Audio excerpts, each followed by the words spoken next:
Somewhere around 50, you're going to walk into a room and realize people are looking past you now. Not always in a cruel way. Sometimes it's quieter than that. You're standing right there at the grocery store, and somehow you've become part of the background. You're at work, and the managers, they start looking younger than your kids. Your ideas get listened to a little less. You have to say things a little louder to get the same response you used to get just by speaking. You don't become less, but somehow you start to feel like less. And here's the part that took me a long time to understand. I didn't even notice it happening at first because I was drinking every day.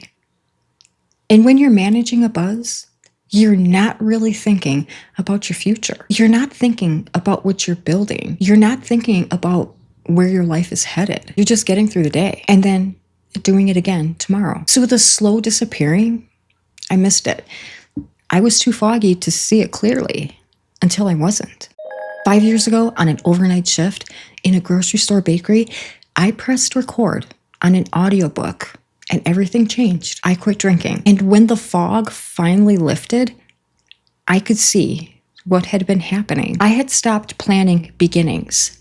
Somewhere along the way, without realizing it, I had started measuring my life by what was winding down instead of what was starting up. My body, my relevance, my voice, my future, all of it quietly pointing toward endings. And I decided that I was not okay with that. So I did something I had never done before. 1 year after getting sober, I bought myself a Peloton, my biggest purchase ever on my own. And it was for me, not for my husband, not for my daughter, not because someone else needed something, for me. And I rode that bike and I kept riding it. And on my 100th ride, I took a selfie, sweaty, hair everywhere, thumbs up. And I remember thinking, I did that. My body did that. This body that I had been writing off, this body I had been criticizing, this body I thought was mostly behind me, it did 100 rides. That was the beginning. And then at 55, I started this YouTube channel. No tech background, no fancy setup, no idea what I was even doing. Just my phone in my kitchen and this feeling that maybe I still had something to say. And one day I made a video about the feeling of a life that no longer fits, about starting over when everyone around you seems to be kind of winding down. I gave that video everything honest I had, and 4,200 people watched it. And the comments, people said, I needed this today. People said, thank you for saying what I couldn't say. People said, I'm 30 and I needed to hear this. And I need you to understand what that felt like.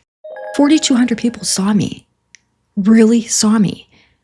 Not because I was young, not because I was impressive, not because I looked a certain way walking into a room, but because I was honest, because I said the thing out loud, because what I thought made me invisible was actually the thing somebody else needed. And that's when I understood something. The world may stop seeing you a certain way at a certain age. That part is real.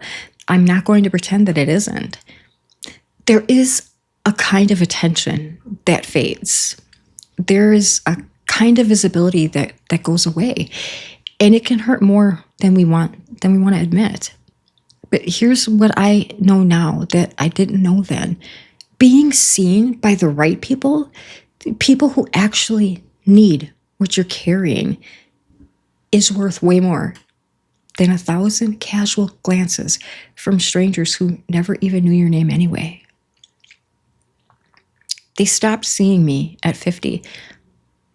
So I built something they couldn't ignore. Not because I needed revenge, no. Not because I needed to prove I was still pretty, no. Not because I needed the old kind of attention back, but because I wasn't done becoming. I wasn't done building. I was not done being useful. I was not done being heard. And I am just getting started. If you've been feeling invisible, I want you to know something. That is not the end of your story. It might just be the beginning of the one thing that actually matters. The one where you stop waiting for the world to notice you and you start creating something that helps the right people find you. I'm Kathy. I'm 55, and I see you.